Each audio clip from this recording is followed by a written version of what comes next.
প্রিয় তাহিদি জনতা, উসমান হাদিকে খুন করেছে কারা? উসমান হাদির খুনি একজন বিপজ্জনকগামী তরুণ হলেও সে কিন্তু কামলা। আর এই কামলার আসল মালিককে, এটা এখনো সন্দেহ রয়ে গেছে। তখন মনে প্রশ্ন জাগে, বাংলাদেশের প্রশাসন কি করে?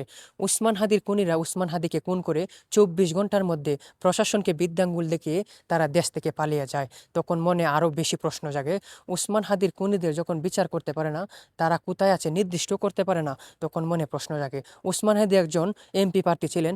বাংলাদেশে যখন এমপি প্রার্থীর নিরাপত্তা থাকে না, এমপি প্রার্থীকে খুন করে ফেলে, সেই খুনিদের বিচার করতে পারে না, তখন সাধারণ গ্রামের মানুষগুলোকে কিভাবে নিরাপত্তা দিবে, জানে নিরাপত্তা দিবে? এটাও একটা প্রশ্নের জায়গা। হাস্যজনক।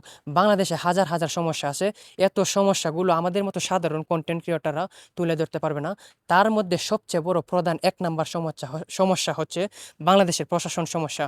আর আপনারা যদি প্রশাসন সমস্যাকে সলভ করতে পারেন, তাহলে পুরা বাংলাদেশটা সোজা না হলে অন্তত অর্ধেকটা বাংলাদেশ সোজা হয়ে যাবে।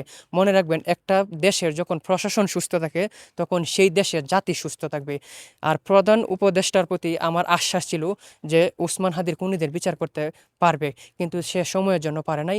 এইবার যে সরকার গঠন করবে, সে যেন উসমান হাদির খুনিদের বিচার করতে পারে, এই আশা কামনা করি।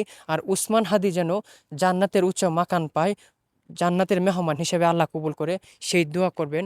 আমিও দোয়া করি। আমিন।